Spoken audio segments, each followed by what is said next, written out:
YouTube, how's it going? Welcome back to the channel. Today, guys, we'll be talking about the counters for the Yubel archetype. Now, so we're gonna wait until I think Wednesday is gonna be the drop for the new selection pack. I guess yes, I think that's Wednesday. We'll have two new archetypes, which is basically the supports for the Yubel, and the new archetype, the Centurion. So we'll talk about the Centurion counters for tomorrow. For today, we're gonna talk about the Yubel's counters. So there's going to be quite a lot that we're going to cover here. So it's basically the staples that you can use, the board breakers typically if you're going second, and of course floodgates. So without further ado, let's start off this video. Okay, so here we are with your typical staples for the deck. We'll talk about the significant ones first. So first and foremost, we have here Duel and Lockbird. Now, Duel and Lockbird is kind of significant with this current format, especially if you're going up against Snake Eyes, Fire Kings, or even some meta decks other than those cards, especially Yubel, of course. So if ever you're going to drop a copy of Duel and Lockbird, they either like overextend their resources or they use Call by the Grave, which is a really strong spell card to be removed from their hand. So that's one of the good things about Duel and Lockbird. Furthermore, this will stop your opponent from ever searching any other Yubel cards and to stop them from their combos as well. If they're even using a copy of the Unchained or the copies of the Dark Beckoning, they will be stopped from doing their combos. And like I said, this is not just for the counters for Yubel, but some other meta decks as well. That is Duel and Lockbird. The other significant card that we're going to talk about that I mentioned a while ago is Called by the Grave.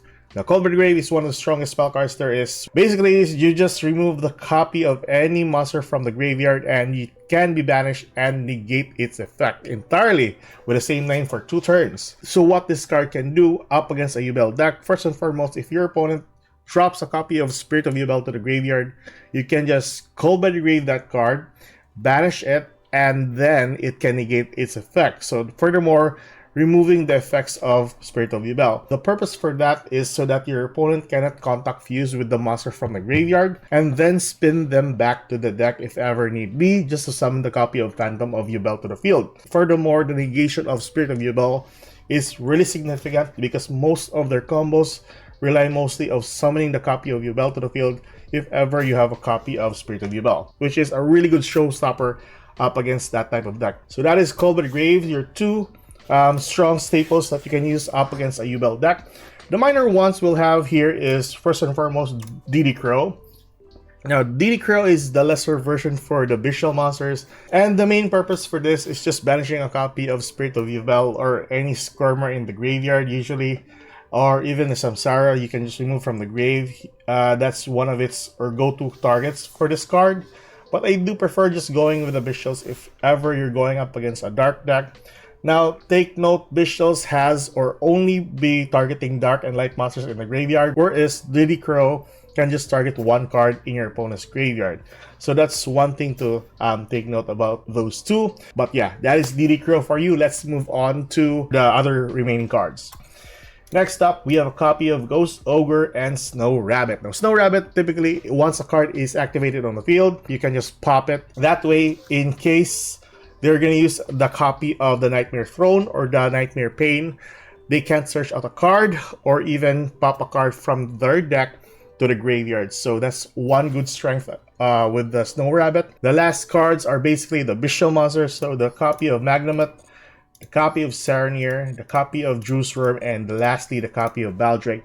So these 3 cards are the better version for DD Crow, which also removes light and dark monsters from either graveyard, which is a really good card, and they have high attack monsters that you can actually use up against the Yubel decks. Now, not many decks actually use them, only like a couple, like Vanquish Soul or even the Branded, which use them to its fullest.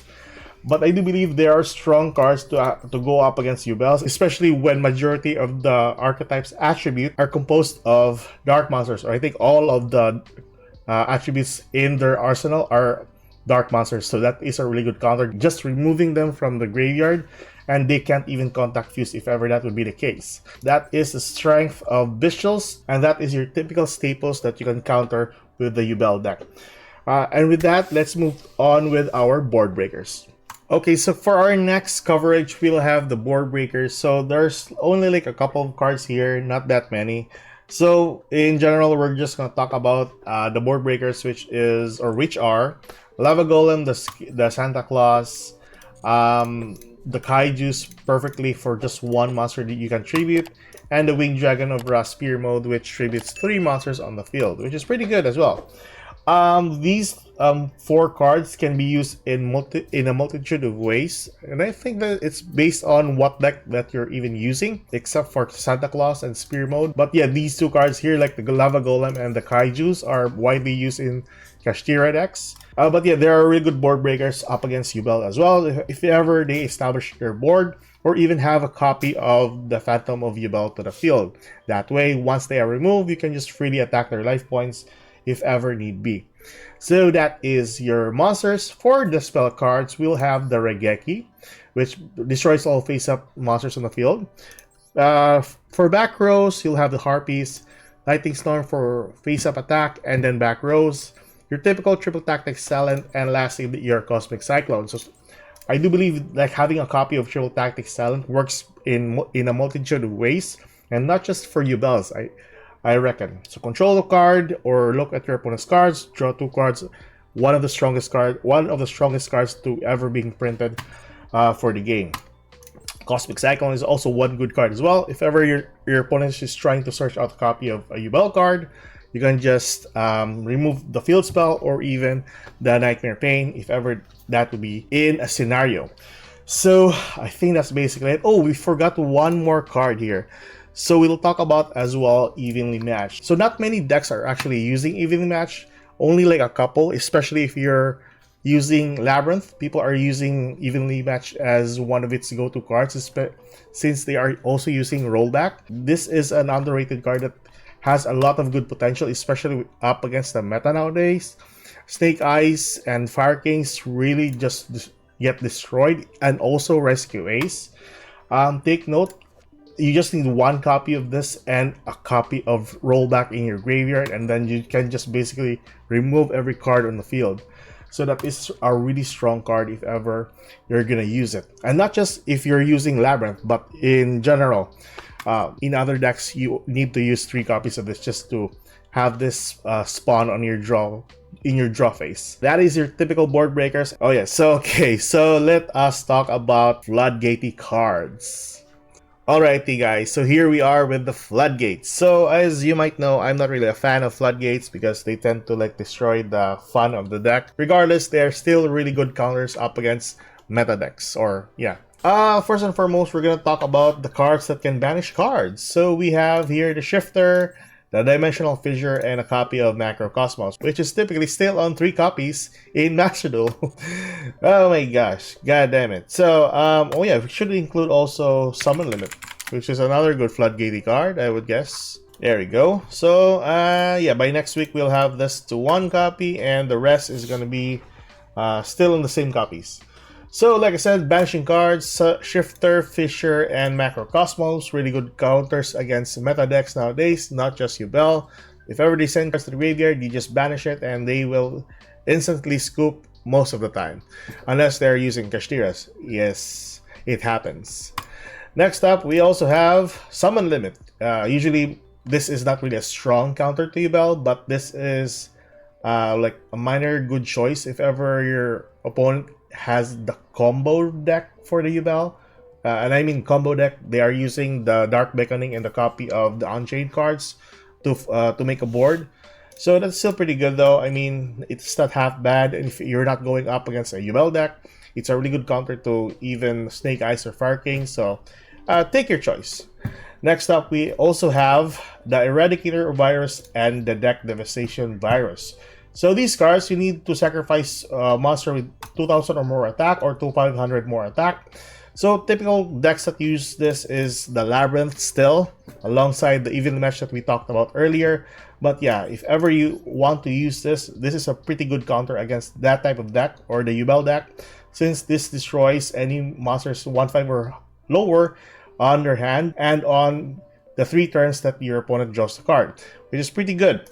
The Eradicator, on the other hand, removes or destroys spell or trap cards depending on what you choose. on that turn, and then for the following 3 turns, your opponent will show the card to you, allowing you to play around with that specific card. I think this is a minor, counter, because you're still gonna send the Yubel cards to the graveyard, and you are just gonna pop them, so it will trigger some effects. And they can just contact fuse them from the graveyard and spin them back to the deck, so that's one minor problem with this card. Regardless, the Eradicator is a really promising card to go up against those type of decks. But yeah, your typical shifter, your Dimensional Fissure, Macrocosmos, Summon Limit, and lastly, the formidable Skill Drain. On 1 copy, regardless, any type of effect monster on the field will lose its capability to live. So, especially if you're going up against Yubel decks, which has only 0 attacks, or even their monsters basically has 0 attacks, and furthermore, just draining them from their effects, they can't do anything else. So Skill Drain is one of the promising cards to go up against, and that is basically your floodgatey cards. There are a couple of minor suggestions or recommendations that I can say with this is Necro Valley, of course. So if you activate a copy of Necro Valley, your opponent cannot cycle back the cards from the graveyard, so they cannot contact fuse, they cannot summon, or they cannot use the effect of Squirmer, they cannot use the effect of the Samsara the Lotus in the graveyard to have it back on the hand. I think on the hand or on the field. Regardless, anything that is removed from the graveyard cannot be used or cannot use their effects. So that is the strength of Necro Valley as anti-meta card. Next up, we have Prohibition. So another old card that you can use as well. So declaring 1 card name and then basically winning the game just because of this card alone. So take note, you can have multiple number of these cards and then call the different names for the Yubel cards. Like 1 would be the Spirit of Yubel, 1 would be the Field Spell, and 1 would be the Continuous Spell. That allowing your opponent from ever even using those cards on the field. So that's one minor suggestion that I can make as well. And lastly, we have here the King Tiger Wang Yu. Wang Yu. So this card is basically a counter to sprites before. So this is also a counter to not just the sprites, but also with Snake Eyes. Another minor recommendations that we can actually use with this deck. But regardless, that is everything else. That is all the cards that we actually can use for to floodgate your opponent and just win some games. Tell me your thoughts. Did I miss any card that we talked about here? But yeah, we'll talk about the Centurion counters for tomorrow. But yeah, that's it for today, guys. Keep safe, good luck. If you like this kind of content, like and subscribe. I'll see you guys in the next video. Goodbye.